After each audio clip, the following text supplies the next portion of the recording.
Hello guys, इस video में हम बात करेंगे बायोलॉजिकल एजेंट्स के बारे में। जो ये एंटी रूमेटॉइड ड्रग्स का लास्ट वीडियो है। देखो, पहले जो वीडियोस है उनके अंदर हमने क्या बात करी थी, जो डीएमए आरडीएस कैटेगरी होती है उसके अंदर जो नॉन बायोलॉजिकल ड्रग्स होती है उनके बारे में डिस्कस किया था। इसके अंदर हम बायोलॉजिकल एजेंट्स या बायोलॉजिकल ड्रग्स के बारे में डिस्कस करेंगे और जो एडजुवेंट ड्रग्स है, ठीक है, जिसके अंदर कॉर्टिकोस्टेरॉइड कैटेगरी आती है, उसके बारे में थोड़ा बहुत बात करेंगे। सबसे पहले हम बात करते हैं बायोलॉजिकल एजेंट्स के बारे में। देखो, बायोलॉजिकल एजेंट्स का मतलब क्या है, सिंपल सी बात है कि ये बायोलॉजिकल है, ठीक है, मतलब ये लिविंग थिंग्स से क्या होती है, बनती है। तो पहली बात तो क्या हो गई, प्रिपेयर्ड फ्रॉम लिविंग थिंग, ठीक है, पहली बात। दूसरी बात अगर हम करें तो जो बायोलॉजिकल एजेंट्स होती है, ठीक है, ये जो ड्रग्स होती है इनको क्या करते हैं, इनको पेरेंटल रूट से क्या करते हैं, पेशेंट के अंदर एडमिनिस्टर करते हैं। क्लियर? तो एडमिनिस्ट्रेशन क्या हो गया, एडमिनिस्टर्ड पेरेंटली। क्लियर? दूसरा पॉइंट। तीसरा पॉइंट हम बात करते हैं कि भाई बायोलॉजिकल एजेंट्स का यूज कब करते हैं। देखो, ये ऐसी ड्रग्स होती है, ये रिजर्वियर ड्रग की तरह बिहेव करती है, ठीक है। इनका यूज तब करते हैं जब नॉन बायोलॉजिकल जो एजेंट्स है, नॉन बायोलॉजिकल जब ड्रग है, जब वो काम नहीं करती है, ठीक है, उस कंडीशन में हम इनका यूज करते हैं। तो use when non biological agent not work in rheumatoid arthritis. Clear guys? अब देखो, जो बायोलॉजिकल एजेंट्स की जो कैटेगरी थी, मैंने आपको इसके अंदर क्या थी, 4 सब टाइप्स बताए थे, 4 सब कैटेगरी बताई थी। उसके अंदर हम सबसे पहली कैटेगरी की बात करते हैं, टीएनएफ अल्फा इनहिबिटर की, ठीक है। देखो, टीएनएफ अल्फा इनहिबिटर।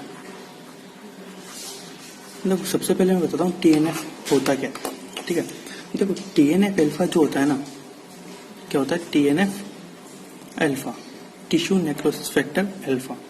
ये क्या होता है कि ये टी सेल, ठीक है, जो टी लिम्फोसाइट होती है उन पर, और जो मैक्रोफेज होती है उन पे क्या होता है, सरफेस पे, उनकी सरफेस पे क्या होता है, मेम्ब्रेन बाउंड रिसेप्टर पाया जाता है, ठीक है।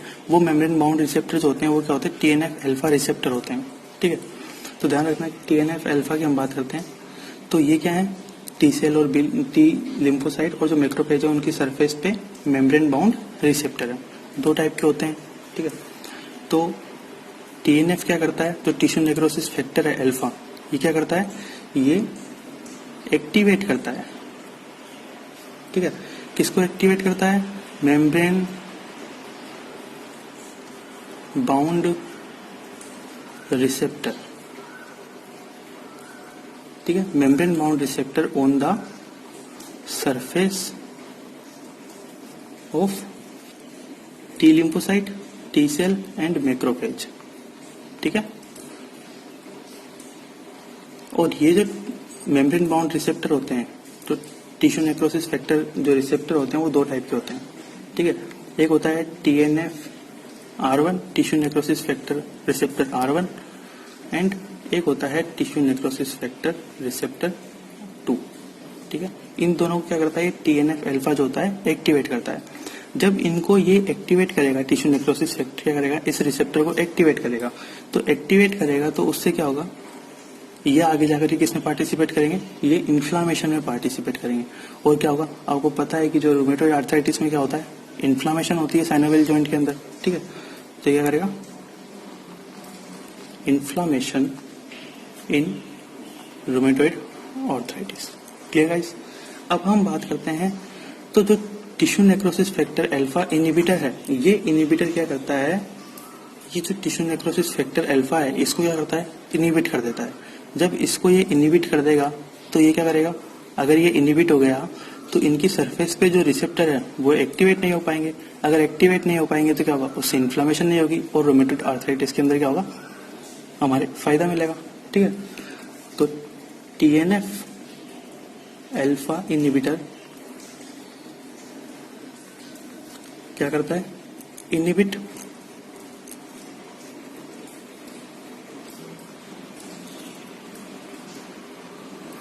एक्शन ऑफ TNF अल्फा, ठीक है। इसको इनहिबिट किया तो उससे क्या होगा, ये काम नहीं कर पाएगा, डू नॉट एक्टिवेट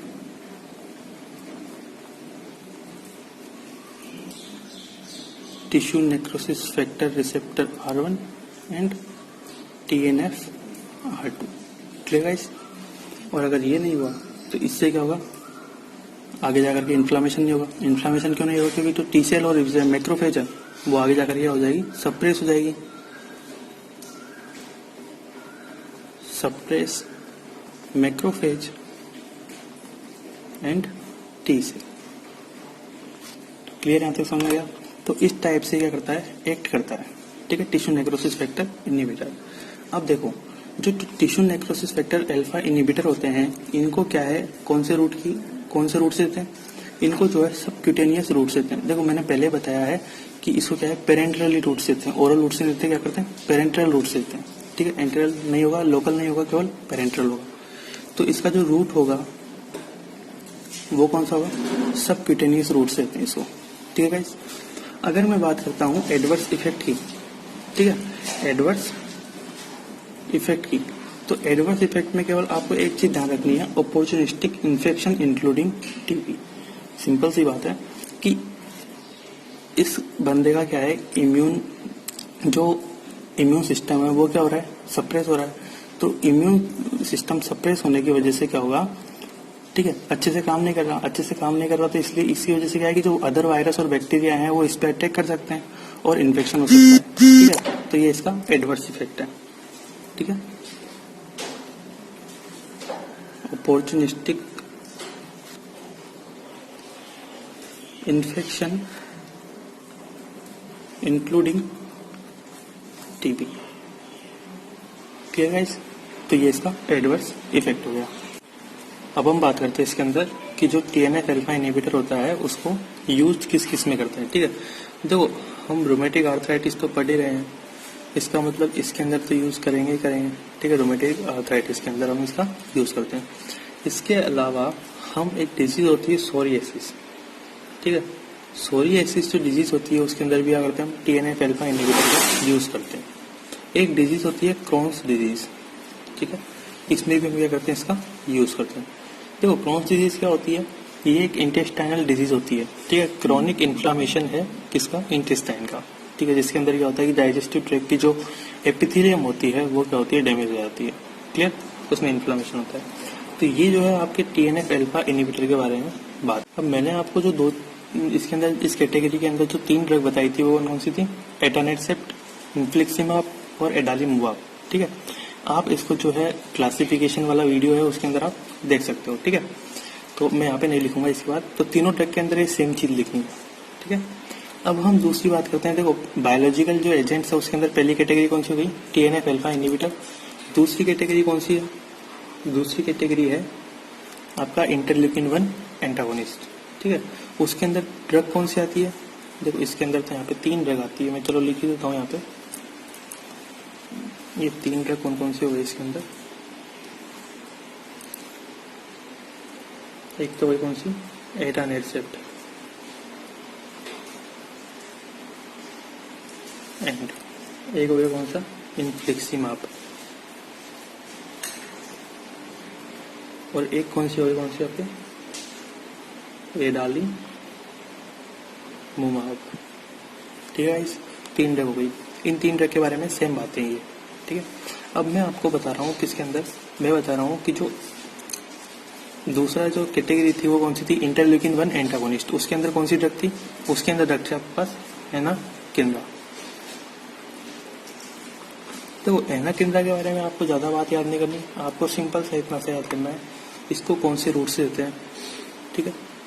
तो रूट ऑफ एडमिनिस्ट्रेशन कौन सा हो गया, सबक्यूटेनियस, ठीक है। दूसरी बात, काम क्या करती है, ये जो ड्रग होती है वो इंटरल्यूकिन-1 एंटागोनिस्ट होती है, ठीक है।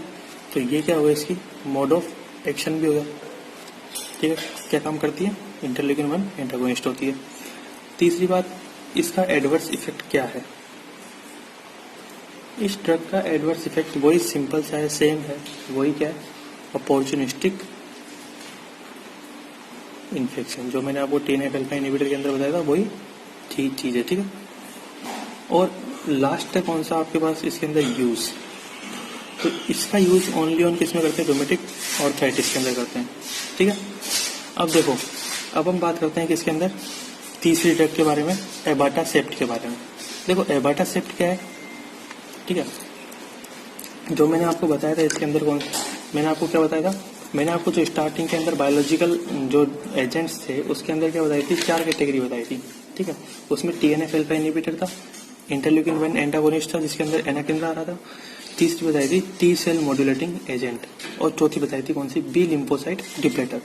तो जो तीसरी कैटेगरी है आपके पास कौन सी, T सेल मॉड्यूलेटिंग एजेंट, तो उसके अंदर जो ड्रग आती है वो ड्रग कौन सी है, एबाटासेप्ट, ठीक है। देखो एबाटासेप्ट अगर मैं इस ड्रग की बात करता हूँ, ठीक है, एबाटासेप्ट की अगर मैं बात करता हूँ तो इसका रूट ऑफ एडमिनिस्ट्रेशन क्या होगा, किस रूट से देंगे हम इसको, हम आईवी इन्फ्यूजन के माध्यम से देते हैं, क्या बोलते हैं, आईवी इन्फ्यूजन, ठीक है। आईवी इन्फ्यूजन के माध्यम से हम इसको देते हैं। और जैसा कि हमने बताया कि T सेल मॉड्यूलेटिंग एजेंट होती है, तो मोड ऑफ एक्शन इसका क्या हो जाएगा, क्या काम करेगी, ये काम करेगी कि जो T सेल का एक्टिवेशन है, ठीक है, T सेल का एक्टिवेशन है, इसको क्या करेगी, इसको ये इनहिबिट करेगी, ठीक है, T सेल को उसके एक्टिवेशन को इनहिबिट करेगी। क्लियर, ये मोड ऑफ एक्शन हो गया। फिर हम इसके एडवर्स इफेक्ट के अंदर अगर हम बात करें, एडवर्स इफेक्ट में सेम जो हमारे तीनों पे चला आ रहा था, अपॉर्चुनिस्टिक इन्फेक्शन,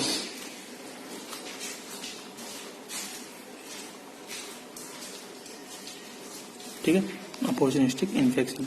और लास्ट में हम इसकी अगर बात करें यूज, तो यूज किसमें करेंगे इसके अंदर, रूमेटॉइड आर्थराइटिस। क्लियर गाइस, ये आपके एबाटासेप्ट के बारे में आ गया। और लास्ट जो है कौन सी, रिटुक्सिमाब का भी सेम है। चौथी टैग कौन सा आपके पास,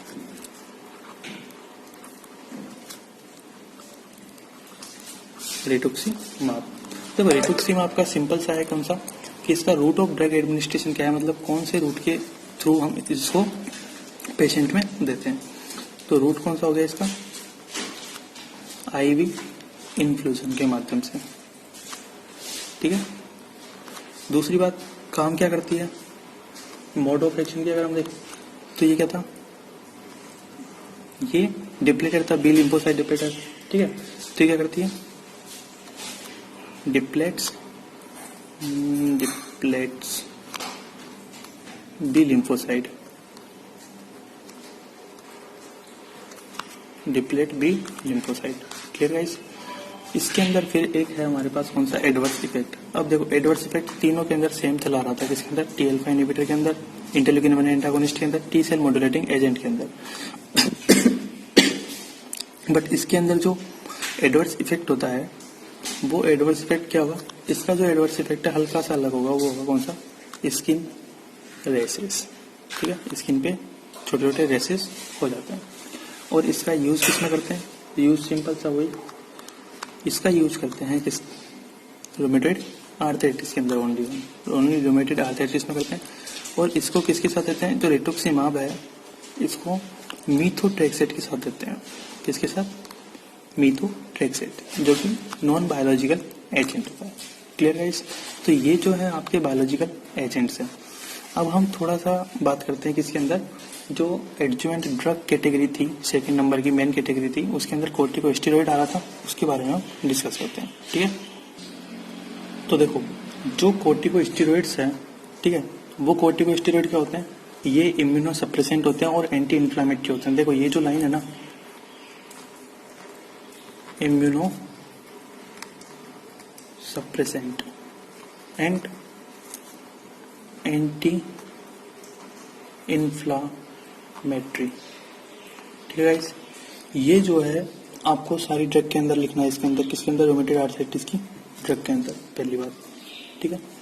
दूसरी बात अगर हम करें तो ये जो कोर्टिकोस्टेरॉइड है इनको हम सिस्टेमिकली भी दे सकते हैं, रूट ऑफ एडमिनिस्ट्रेशन बता रहा हूँ, तो इनको जो है सिस्टेमिकली भी दे सकते हैं या फिर टॉपिकली रूप से भी दे सकते हैं। अगर आप टॉपिकली रूप से यूज ले रहे हो रूट को, तो वो कौन सा रूट यूज लेते हैं हम? इंट्रा आर्टिकुलर जो रूट होता है, मतलब कि सीधा जॉइंट्स के अंदर, ठीक है, उनके अंदर, ठीक है, इंट्रा आर्टिकुलर। Clear guys? तो ये आपका क्या हो गया? Route of administration, drug administration. और लास्ट एक चीज है इसके अंदर, ओनली एडवर्स इफेक्ट के अंदर हम इतना सा बात करेंगे यहाँ पे, क्योंकि जब हम कॉर्टिकोस्टेरॉइड की बात मेन कहाँ पे करेंगे, हार्मोन वाला जो चैप्टर है उसके अंदर बात करेंगे। तो अगर हम इसका लंबे समय से यूज लेते हैं, प्रोलॉन्ग्ड यूज अगर कोई पेशेंट लेता है इसका, तो कई सारे जो है एडवर्स इफेक्ट क्रिएट हो सकते हैं। इस वजह से हमको क्या करना चाहिए, अगर किसी पेशेंट को ये लेना है कॉर्टिकोस्टेरॉइड्स, उसको देना है, तो या तो आप क्या करो, इस एडवर्स इफेक्ट नहीं हो उसके लिए हम क्या करते हैं, या तो लो डोज देते हैं पेशेंट को, ठीक है भाई, कम डोज दे दो पहले बात, या फिर अगर आप हाई डोज देते हो